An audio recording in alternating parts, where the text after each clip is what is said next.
Me van a disculpar, pero me es difícil hablar con estas mascarillas. Yo quisiera empezar esta reflexión, más que exposición, bueno, primero saludando y agradeciendo a la Federación Médica por sus 75 años, felicitándola por su lucha gremial, y lo mismo a la Facultad de Medicina de la Universidad, la Facultad de San Fernando de la Universidad Mayor de San Marcos, la decana de América. Voy a hacer más que todo unas reflexiones porque he tenido la suerte de estar en los distintos lados del proceso de la política de salud, desde el sector público, desde la cooperación internacional, desde el Ejecutivo, el Congreso. He sido asesor de la Comisión de Seguridad Social del Congreso de la República y también desde la actividad política, al ser responsable del plan de gobierno en esos temas, y ahora con una experiencia muy especial porque no es lo mismo ver la política desde arriba que tratar de ejecutarla en un Instituto Nacional especializado. Estoy ahora de director ejecutivo de la Oficina de Planeamiento Estratégico del Instituto Nacional de Ciencias Neurológicas. Y es interesante cómo se ve el problema desde el lugar donde uno se encuentra, que no es lo mismo. Hace 45 años tuve la suerte de participar de la Comisión de Reforma de la Salud, de lo que fue un intento frustrado, tal vez el más interesante que pudo haber sido la reforma de salud del año 75-76.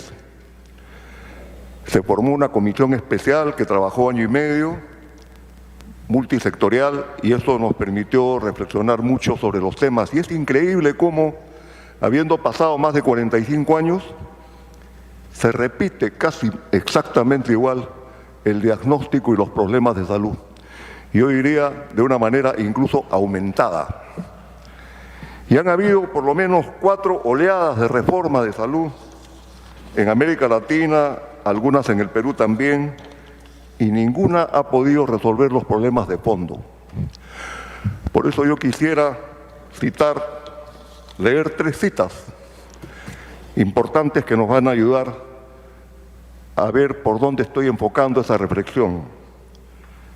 Una primera cita es el informe final de la Comisión de Determinantes Sociales de la Salud, que fue a comienzos de este siglo, 2002-2003, y que dio lugar a institucionalizar la idea de los determinantes de la salud.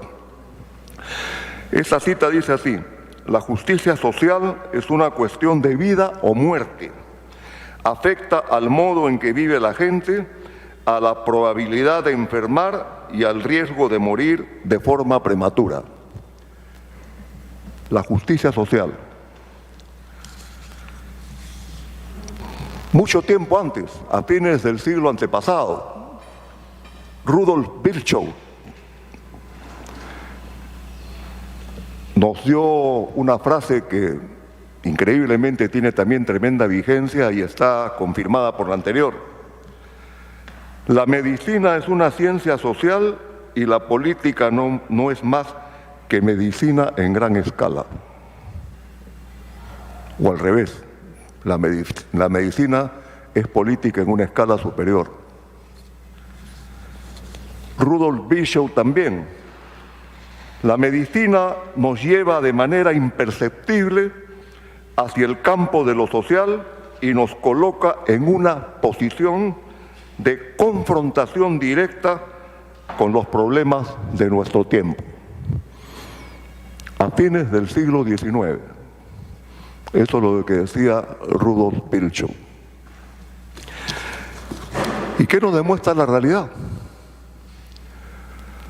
213.000 muertos, según dicen, tal vez 220.000, por la última pandemia. En un país de medianos ingresos, no es el país más pobre. En un país que en algún momento alguien dijo vamos camino del primer mundo.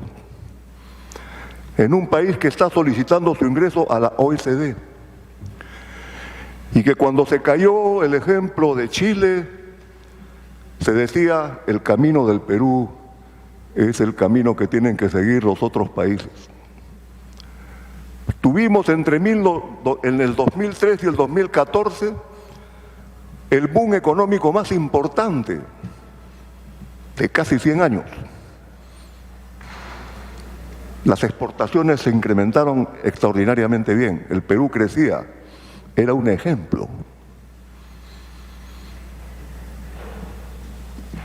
¿Y qué pasó? La tasa de letalidad más alta del mundo. Las muertes evitables más altas del mundo por 100.000 habitantes o por millón de habitantes, como quieran que se la miden. La cantidad más alta de médicos en total de personal de salud debido a la pandemia en todo el mundo. Muertes de los médicos. En un país de medianos ingresos. Después de un boom económico y casi camino al primer mundo. 200, además la cosa es más grave aún, porque si uno aplicara la tasa de letalidad de otros países que tienen incluso menores ingresos promedios que el nuestro, y no voy a decir los nombres porque son muy polémicos, no deberían haber muerto 200.000 personas. 200.000 personas. Murieron en exceso, no debieron morir. En la guerra con Chile murieron 40.000. En 1970, en el terremoto de Ancash, murieron 70.000. En el conflicto armado interno, según la Comisión de la Verdad, murieron 70.000. 15 años. Sumados los 3 anteriores, hacen menos que los 200.000 personas que no debieron morir en menos de 2 años. Algo anda mal. Si uno tuviera que calificar como debe ser, hablaría de un genocidio sanitario. Genocidio sanitario. Porque 200.000 personas no debieron morir. Y seguimos repitiendo las mismas cosas. Entonces acá hay un problema más de fondo aún. Y es un problema, yo diría que tiene una raíz valórica, conceptual, metodológica, que es lo que quisiera compartir con ustedes.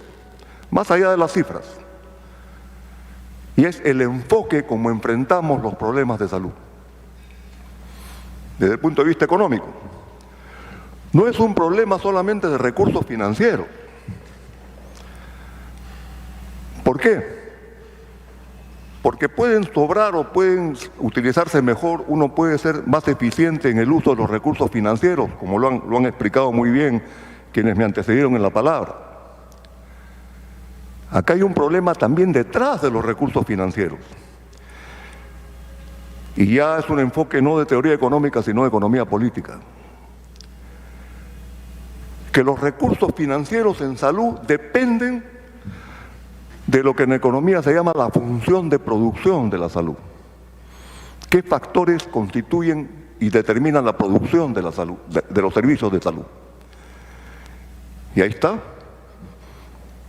La naturaleza, disponibilidad, costos de los medios de producción de salud.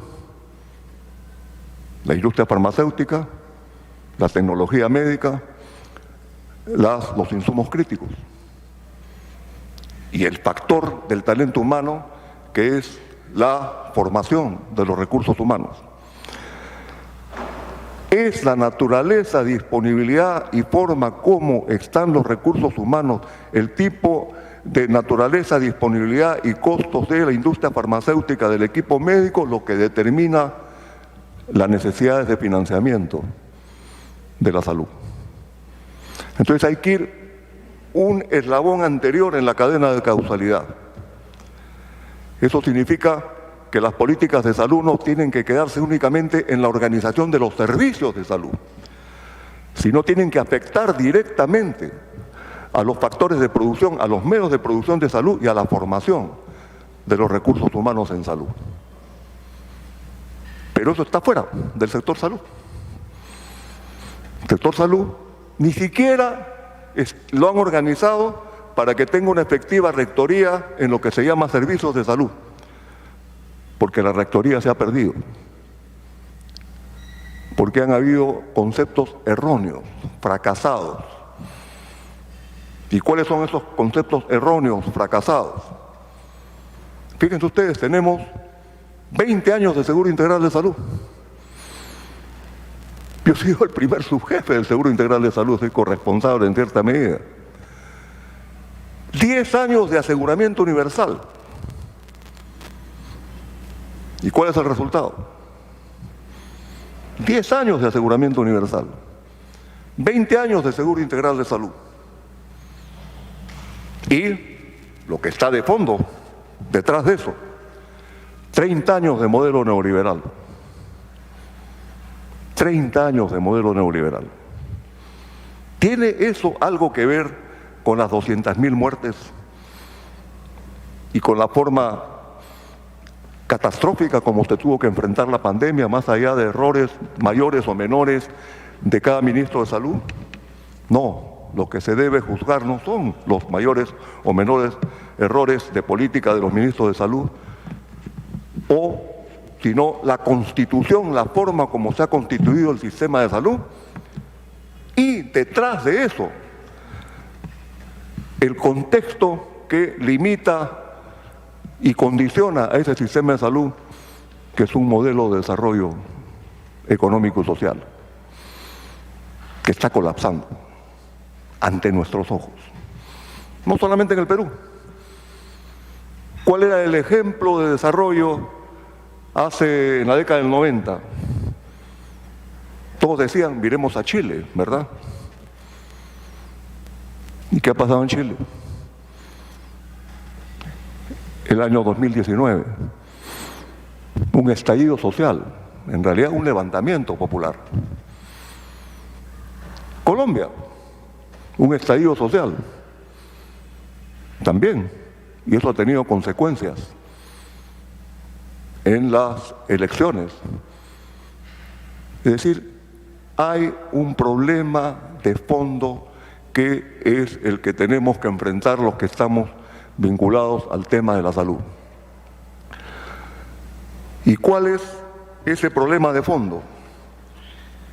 Que la lógica económica convencional ha subordinado a la lógica sanitaria y ha subordinado a la lógica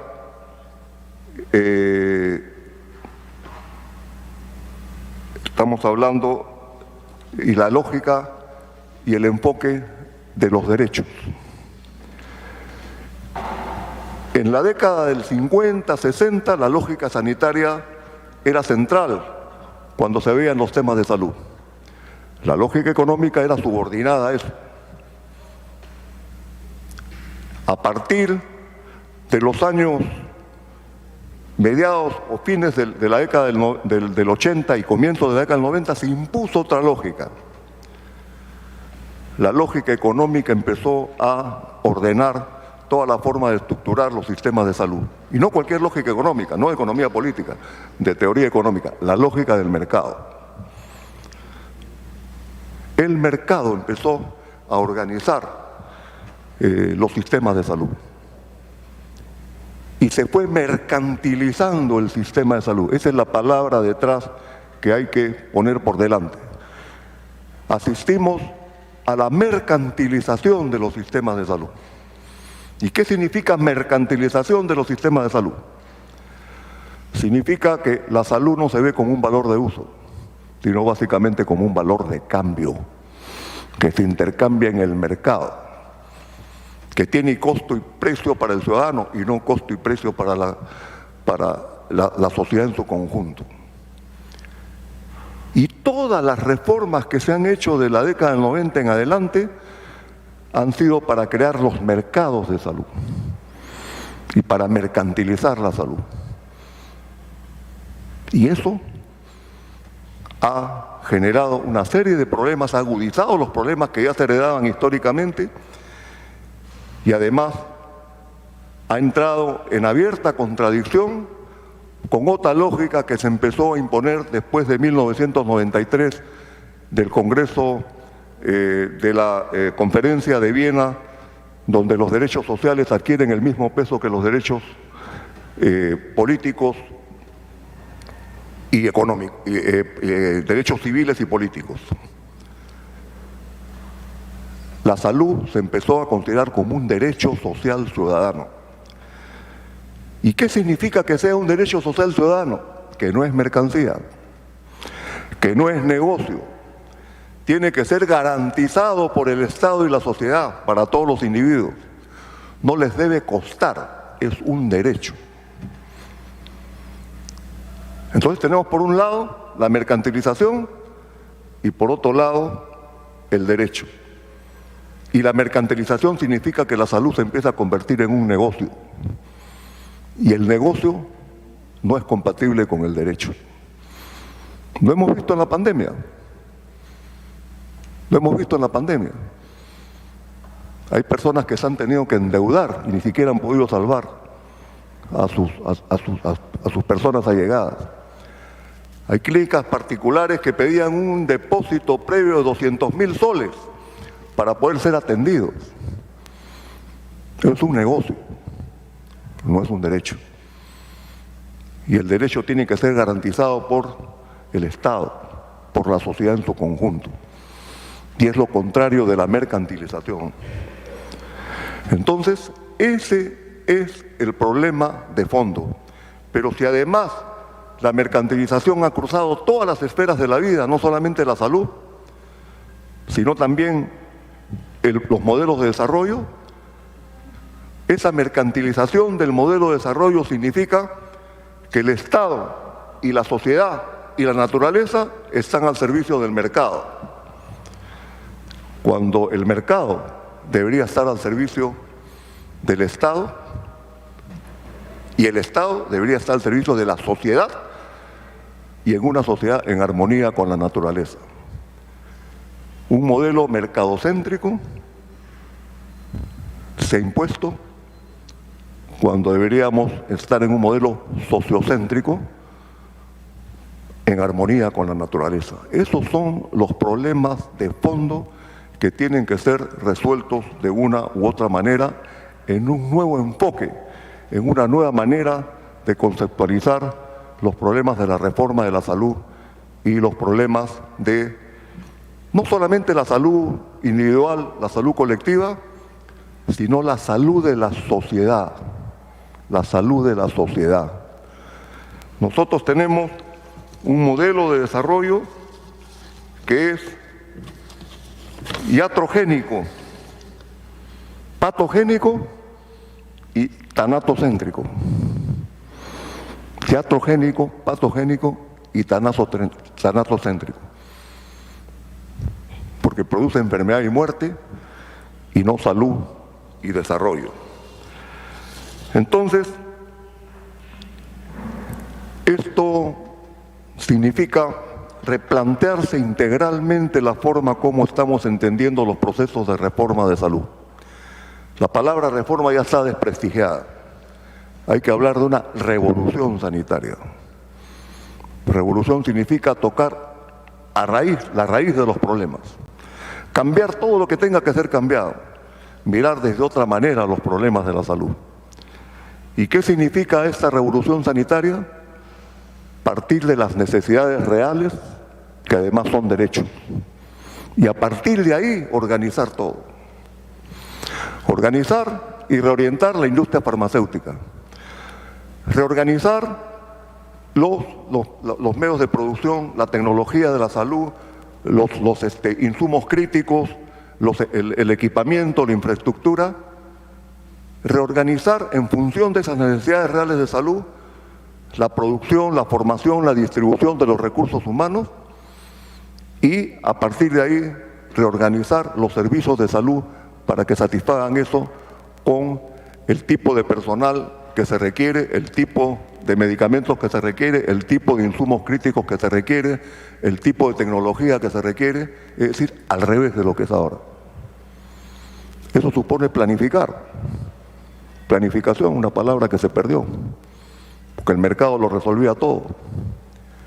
Eso supone un nuevo concepto de planificación, partir de las necesidades reales y partir de que gran parte de esas necesidades reales, en general, de las personas, una parte de ellas tienen que ver directamente con salud, son además derechos. Por lo tanto, la sociedad tiene que organizarse para garantizar esos derechos. Eso cambia el enfoque. Y el mercado debe estar al servicio de eso. Y la organización de todo debe estar al servicio de eso. Por lo tanto, tenemos que reformar las reformas.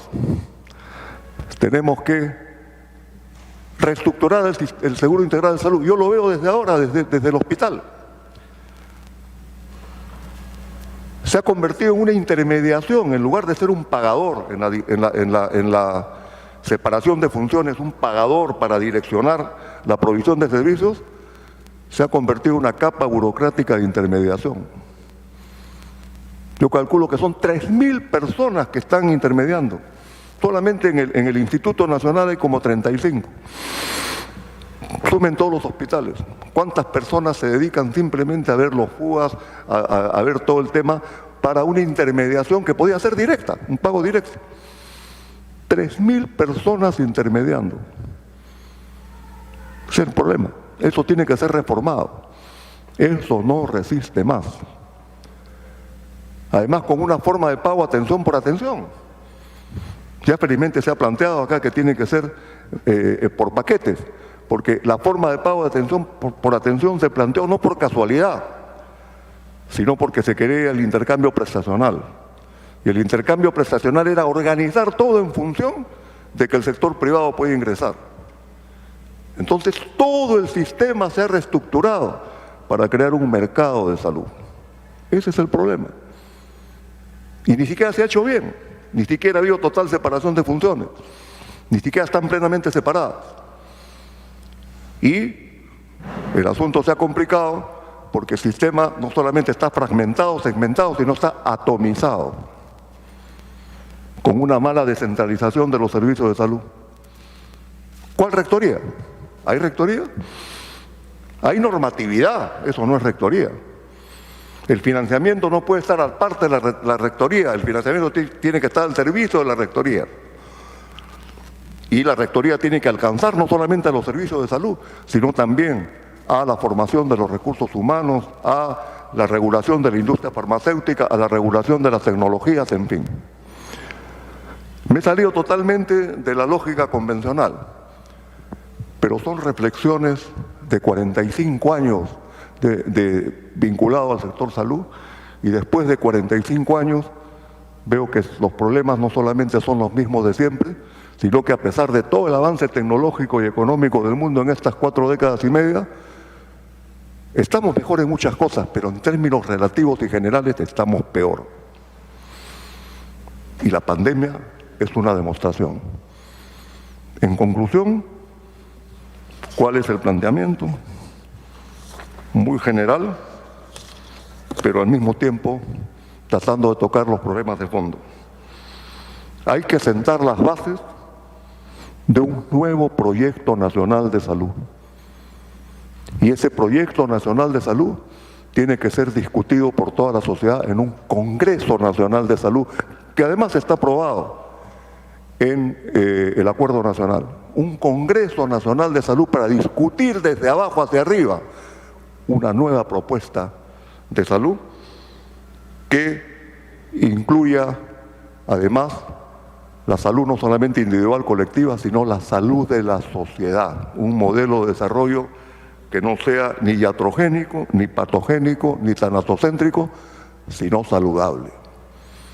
Y finalmente, una comisión de la verdad, para que vea quiénes son los responsables. Ese modelo es el responsable de ese genocidio sanitario. No nos podemos poner de costado. 200.000 personas no debieron morir y eso no es poca cosa. Pueda que parezcan muy radicales mis palabras, pero a ciertas alturas de la vida uno puede decir las cosas con absoluta independencia, y con eso no quiero comprometer ni al Instituto Nacional de Ciencias Neurológicas, es una posición personal, pero quería compartirlas con ustedes. Muchas gracias.